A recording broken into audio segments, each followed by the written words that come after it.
Hey guys, Brad Gilmore here. Want to give a big shout out to our title sponsor, Walker Texas Lawyer. If you or a loved one have been injured in an accident, whether that be a car, truck, motorcycle accident, or some kind of other issue, hit up Walker Texas Lawyer at 713-552-1117 or walkertexaslawyer.com.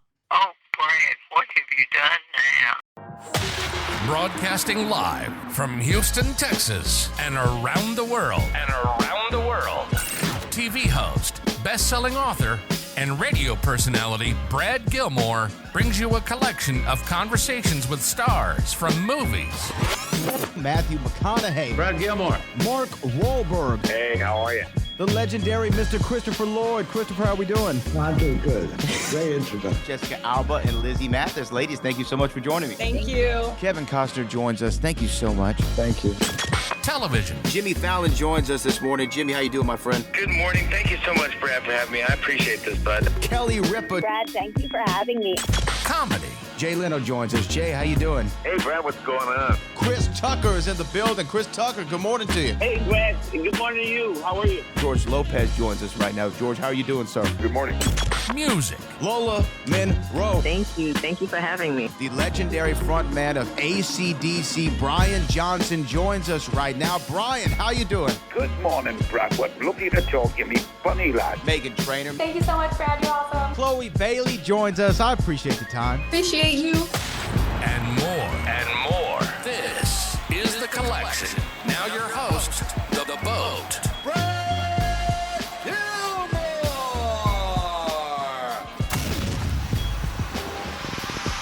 Well, Matt, it's a pleasure to talk to you today. Well, of course, we're talking about my favorite television personality of all time, which is Johnny Carson, and what you all are doing over there with him. So for the people, let the people know exactly what y'all are doing with Johnny and how this came about. Of course. So as opposed to some other talk shows where the host did not necessarily own or control the show, that is the case with Johnny Carson. So for 30 years, he was the host of The Tonight Show. And over the years, folks might be familiar with, there were DVDs that were available for a long time. Reruns would air on certain networks. And with the way that we consume television, transitioning more and more to streaming, specifically free streaming, Shout, which is the company I work for, partnered with Carson Entertainment Group, which is run by a couple of his family members, to put up nearly 500 episodes that chronicles, the nearly 30-year run of him hosting The Tonight Show. So folks can stream it for free on their platform of choice, whether you use Tubi, Roku, Pluto, they're all going to be available there. We also have a dedicated channel that's available on some of those services as well that shows all these episodes 24/7. So for people, who know The Tonight Show now, of course, I grew up when Jay Leno was the host, and then Jimmy Fallon took over for him after the brief Conan 18-month run that he had, which was actually a great run of The Tonight Show. But I feel like Johnny Carson and what he was able to do for television and for launching the careers of so many entertainment icons. I think the example that people give all the time is Jerry Seinfeld, but to go back and see Rodney Dangerfield or Bob Hope or Dean Martin, or Frank stopped by with Don Rickles, which is one of these classic appearances, or even the infamous George Gobel moment where he says, you ever get the feeling that the world was a tuxedo and you were a pair of brown shoes? There are these iconic moments from Johnny. So let me ask you this. Were you a Johnny consumer growing up? Was Johnny your guy, or who was your late night guy? Yeah, I'm a little on the cusp with Johnny. I was about 9 years old when his run ended. So I was a little bit more in the Jay era growing up. Huge Conan fan. So I was mainly tuned in to the NBC of it all for Jay, then into Conan. That was a very formative time in my life, but always certainly was a fan of Johnny. I'm a big Simpsons fan too, so I loved his appearance on the show there. And I was able to, catch reruns And thankfully, my career has led me to work in classic television. Like you just said, seeing all these icons who appeared in their younger or just, more in their primes, that's just been fantastic to see. You mentioned Jerry Seinfeld. We just debuted 50 episodes unearthed from the vault that were never in syndication, that were never on DVDs. And one of those episodes is Jerry's very first stand-up appearance in 1981. So that's just one of many, many gems that we were able to debut just a month ago, and folks can now relive those moments. And that's what's incredible about what y'all are doing, because I know Carson Entertainment, Jeff Satzing, who is his nephew, who ran Carson Entertainment for a long time, and kind of stewarding the legacy of Johnny Carson. Yeah, there's been times where you could catch him on broadcast channels, CW or what have you, but never in an on-demand format. And even the DVDs that you mentioned, they were like clips, and the Carson YouTube channel does great with clips. A lot of clips out, but to see Johnny in his full glory in all these shows is kind of what's, to me, the most exciting thing about what you all are doing, to be able to really relive those moments. Because there was a time where television wasn't fractured and everyone tuned into the Tonight Show. It was appointment viewing. If you didn't watch the Tonight Show, you almost felt like you were missing out on something. When you've been going back and seeing some of these classic episodes, are there ones that stick out to you? Because there's the famous moments that we know of Johnny, whether he's on the couch with Dolly Parton or, like I said before, with Don Rickles and Ed Ames, where he asked Ed Ames, where he threw the axe and hit the guy between the legs. There's so many classic Johnny moments, but to see these unearthed ones, because I think that these tapes were they were kept like in a vault underground somewhere, weren't they? Correct, yes. Kept in a salt mine, which is the Salt best mine. way to preserve those tapes. And over the years, the Carson Group has done a great job of cataloging them. So within seconds, you can search the archives in order to find, oh, this certain episode with this certain person who appeared. You can look up what was the monologue topic. It's really, really incredible. What has kind of prevented Carson and us from being able to exploit the entire catalog, which is, thousands and thousands of episodes, as you might be aware, is music. Sure. Because we want to have the most complete version of an episode out there. But thankfully, again, with these new 50 episodes, which we dubbed the very best of Johnny and guests, we were able to finally have some music appearances, which were not available before because of the issues with, music publishers. So that's something that a lot of folks, really wanted to see. So we have performances from like the Jackson 5, for example. So, you have a young Michael Jackson in there. We also have some comedic musical performances. We have Steve Martin playing the banjo. We have Martin Mull playing guitar. It's just really, really incredible to, again, have these moments, unearthed and being able to be seen for the first time in decades. But to circle back to your other question about other moments, regardless of music, we have Gilda Radner making her one and only appearance on The Tonight Show. And she does Rosanna Dana, her iconic SNL character. We have several episodes, more episodes with Bob Uecker, who unfortunately passed away a few months ago. So that's great to have more of Bob. He would show up on the show whenever the Brewers would be playing in Los Angeles. So it was a yearly thing with Bob. And so we were able to add a handful of more episodes. But if you were to, say, hey, what's your favorite? I would say we have multiple Robin Williams episodes that we just added, Wow. Yeah. including an episode from 1991 where it's just Robin and Robin's idol, Jonathan Winters, who actually they co-starred together on Mork and Mindy as well. Yes. And you could just imagine the manic, chaos that happens with the two biggest riffers, in comedy. Johnny doesn't even say a word. He just sits there and lets those two guys go at it. That is probably, again, if I had to make the choice, that's probably my number one. Yeah, Jonathan Winters is for people who don't know, like somebody who Robin Williams got a lot of his influence from. And yes, they were on Mork and Mindy together and had a lot of, I'm sure, improvisational moments on that show that drove the production crazy, I'm sure, at times. Oh, yeah, can only imagine. But Robin also famously one of the last two guests on the Tonight Show with Johnny in '92, in May of '92. But also every time he had an appearance, he would take over Yeah. the studio. He would go in the crowds. I mean, a phonetic energy he had. Yeah, we cut a trailer for these episodes, and when I was giving the direction, like it was impossible to, pick my moments because I was gonna say like, oh, make sure we have Steve Martin doing the banjo. But then I was like, but also have Steve Martin doing this. And then I would say, okay, with Robin Williams, we need to do this portion. And the portion that we did is just him screaming,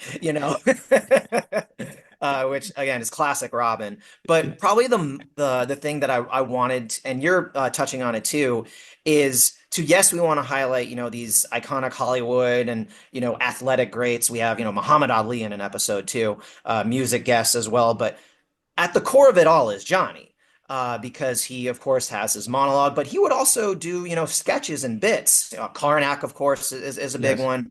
Art Fern is another one.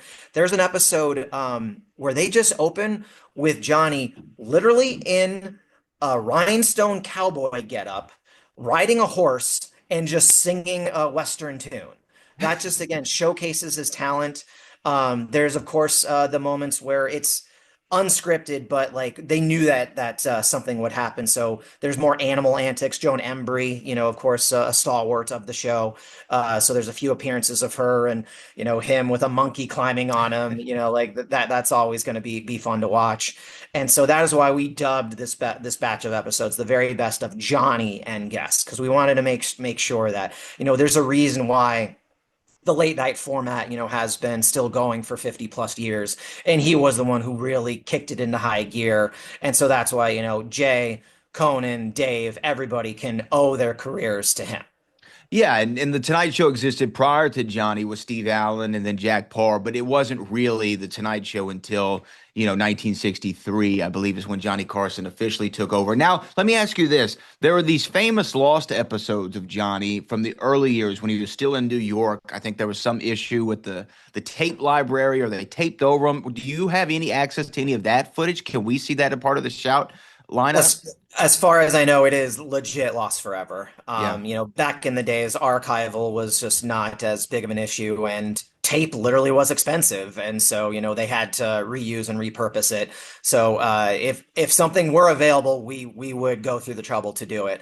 But we still have plenty for folks to view. If you literally wanted to sit down and marathon it, it would take you weeks. And if you want to, go ahead. But I don't necessarily recommend that. But there's going to be plenty of moments for you to witness, whether you watch it on the channel or you watch on demand. And I think that more than the guest, to spotlight Johnny at one point in his career, I mean, was an American icon, is an American icon still, but perhaps maybe next to the President of the United States could say the most famous person in the U.S., and the most important media figure in a lot of ways, even outside of hard news. Johnny kind of addressed all issues, but was almost the temperature of the country.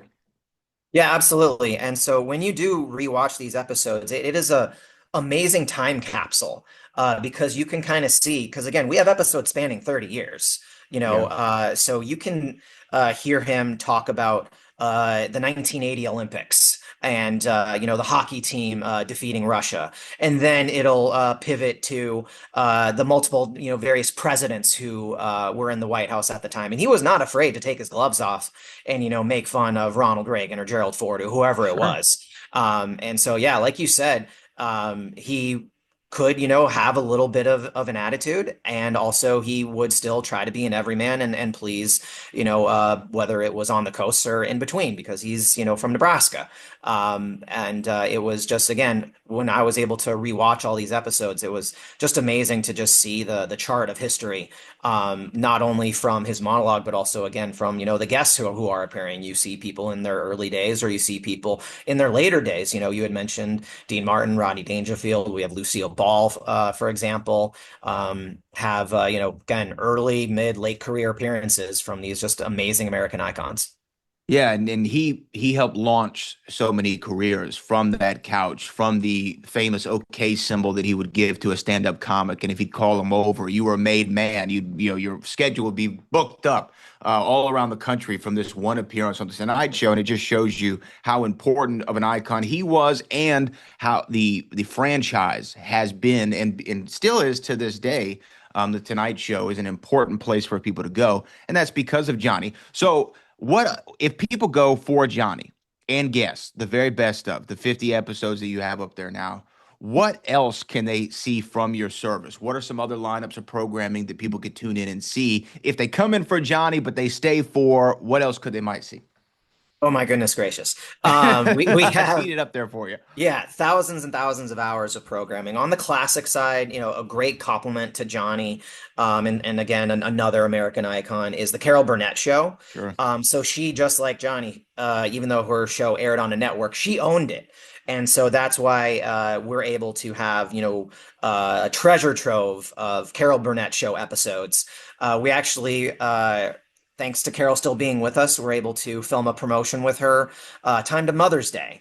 And so she filmed some brand new interstitials to give introductions to episodes, give behind the scenes info about classic moments. We dubbed that the mother of all marathons. So that was a fun event that we were able to do. But if you're wanting to just relive all those great moments, sketches, musical performances, etc., with Carol and the rest of her gang, can't recommend that highly enough. Plenty of other classic television is available on our service. Father Knows Best, for example, the Gene Autry Show. Plenty of stuff that folks have grown up with that is multi-generational. That's kind of the beauty of all of this, is that it's not going to be a trite experience for somebody. It's going to be still fresh and engaging and hilarious, whether you're an octogenarian or an adolescent. That's what I really love about this, is that it's multi-generational. I can have content that's going to be universally beloved, that kids and grandparents and mothers and children are able to watch together. I think that's also what's beautiful about not only those shows from back in the day, but Johnny too, because Johnny was for all ages. Everybody stayed up to watch him, whether, as you just said so eloquently, you were an octogenarian or an adolescent. Everyone enjoyed the Tonight Show with Johnny Carson. Okay, here's my final thing for you, Matt. Do you have, after you've combed through all these hours, is there a favorite Johnny Carson monologue joke? If you don't have one off the top of your head, it's okay. I have a favorite of mine, which is, he said, I think it was so cold today, lawyers were putting their hands in their own pockets, which is a great Johnny line. But did you have any that come to mind, or are there just too many to pick from? No, I don't think I could pick one. Again, this was a very big labor of love, where I had to watch, all these episodes, and I could not pick a favorite monologue moment other than what I said before. We're just that episode where he comes out and he sings Rhinestone Cowboy. Like that's something I'm going to remember forever. Yes.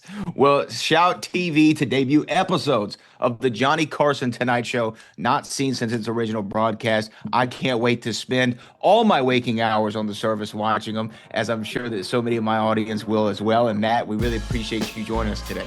Thank you so much, Brad.